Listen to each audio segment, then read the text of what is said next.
ఎవరిని పెళ్లి చేసుకుంటారు అడిగిన ప్రశ్నకు ఎవరైనా అమ్మాయిలు ఎలాంటి ప్రశ్నలు అడుగుతారా? రిపోర్టర్ మీద సీరియస్ అయింది శృతి హాసన్.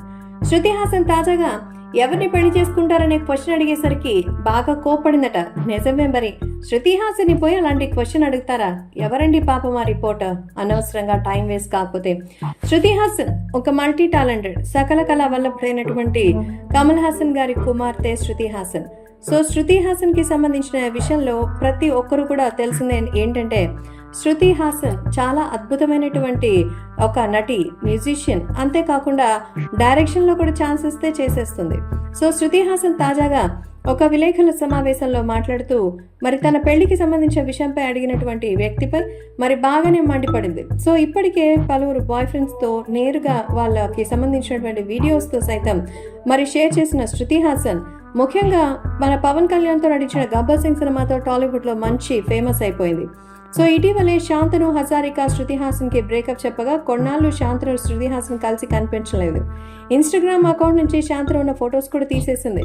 వాళ్ళ బంధం అంతటితో క్లోజ్ అని టాక్. వీళ్ళతో పాటు హీరో సిద్ధార్థ్, ధనుష్, నాగ చైతన్యతో పాటు సురేష్ రైనా వంటి వాళ్ళతో కూడా శృతి హాసన్ ప్రేమలో ఉందనేది తెలుస్తోంది. తాజాగా అయితే ఆమె సింగిల్ గా ఉన్నట్టుగా సమాచారం. పాపం అందుకే శృతి హాసన్ బ్రేకప్ కి సంబంధించిన విషయం తెలుసుకుని పాపం అంతా కూడా షాక్ లో ఉన్నారు. సో ప్రస్తుతం శృతి హాసన్ గురించి సినిమాలతో బిజీగా ఉంటూ ప్రతి ఒక్కరు తాము చేసే పనిని ప్రేమించాలని పెళ్లి గురించి కొందరు ప్రశ్నించడంపై తన అసహనం వ్యక్తం చేశారు. మీరు ఎప్పుడు పెళ్లి చేసుకుంటారని నెటిజన్ అడిగారట. నేను చేసుకోను సార్ అని ఫన్నీ రిప్లై ఇచ్చారు. మీకు కాబోయే భాగస్వామి ఎలా ఉంటారనుకుంటారని మరో అభిమాని అనగా, 2024 అమ్మాయిల్ని ఇలాంటి క్వశ్చన్స్ అడగడం ఆపేయండి, ఇవి చాలా సిల్లీగా అనిపిస్తాయి. అమ్మాయిలకి ఏది సంతోషాన్ని ఇస్తుందో ఆ పని చేసుకొనివ్వండి అని సమాధానం ఇచ్చారు. ఇటీవల తన రిలేషన్షిప్ కి సంబంధించిన క్వశ్చన్స్ అడగద్దని శృతి విజ్ఞప్తి చేసిన నేపథ్యంలో మీరు సింగిలా రిలేషన్ లో ఉన్నారా అని మరొకరు క్వశ్చన్ చేశారు. ఆ తరహా క్వశ్చన్స్ నాకు నచ్చవంటూ సింగిల్ అని క్లారిటీ అయితే ఇచ్చింది. రిలేషన్ కోసం ఎదురు చూస్తున్నానన్నారు. ఢిల్లీకి చెందిన ప్రముఖ డూడల్ ఆర్టిస్ట్ శాంతను హజారికతో ఆమె ప్రేమలో ఉన్నట్టు 4 ఏళ్ల క్రితం చెప్పగా ఇటీవల వీళ్ళిద్దరికీ బ్రేకప్ అయిపోయింది.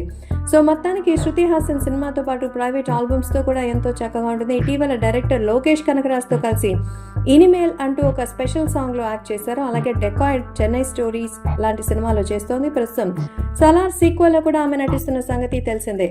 సో ప్రస్తుతం ఆమె కాస్తంత ఇబ్బందుల్లో ఉంది. అదే పాపం సోలో లైఫ్ ని ఫీల్ అవుతుంది కాబట్టే అలాంటి క్వశ్చన్స్ ఏదంటోంది శృతి.